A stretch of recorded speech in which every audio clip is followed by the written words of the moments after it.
And the work to confirm President-elect Biden's cabinet started on Capitol Hill today. 5 nominees chosen to lead the country through an economic crisis and manage the nation's security at home and abroad. News Nation's Michael Schur is live with the key moments from today's hearings and what their confirmations would mean for the nation's future. Michael.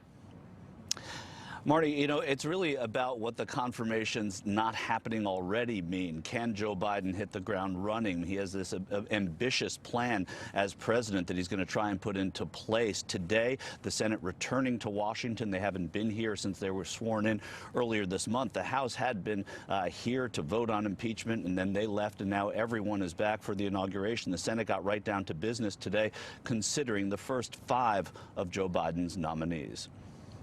Lost amid the fanfare of the 59th presidential inauguration is that Joe Biden will likely be the first president inaugurated since the Cold War without a single member of his cabinet having been confirmed. But the Senate got busy on Tuesday with a flurry of confirmation hearings on 5 different nominations, beginning this morning with Democrats eyeing a streamlined process.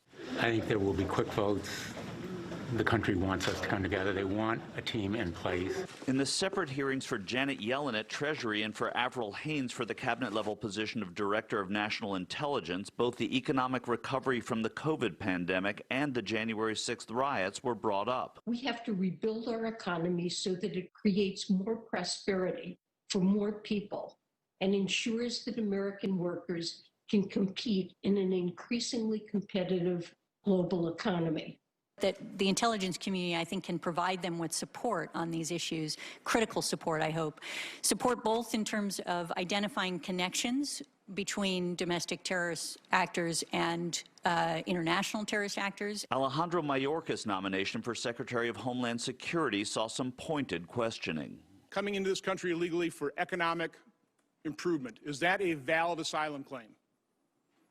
Senator, the asylum laws are well established, and they provide that an individual who is fleeing persecution by reason of his or her member in a particular social group is deserving of protection. Okay, but the Mayorkas nomination was the first to hit a roadblock. Missouri Republican Senator Josh Hawley pledging not to allow a swift confirmation, saying, quote, Mr. Mayorkas has not adequately explained how he will enforce federal law and secure the southern border.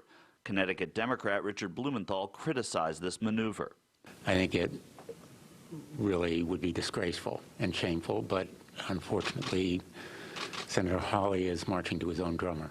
In the afternoon, it was Lloyd Austin, President-elect Biden's choice for Defense Secretary, and Anthony Blinken, nominated for Secretary of State, who took the witness stand. Austin addressing extremism in the military, and Blinken the Iran nuclear deal. And I think this is one of those things that's important to our military to make sure that we keep a handle on, make sure our leaders are doing the right things, that they're taking care of their troops, they understand, they know their troops, and we can never take our hands off the wheel on this.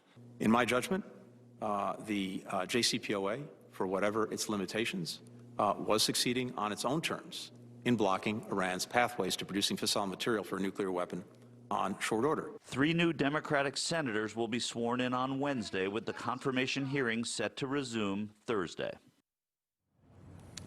And that's 4:30 tomorrow when those 3 senators, Raphael Warnock and John Ossoff of Georgia and Alex Padilla of California, will be sworn in, and it will be Kamala Harris returning to the U.S. Senate to swear them in, this time, Marnie, as Vice President. Michael, thank you.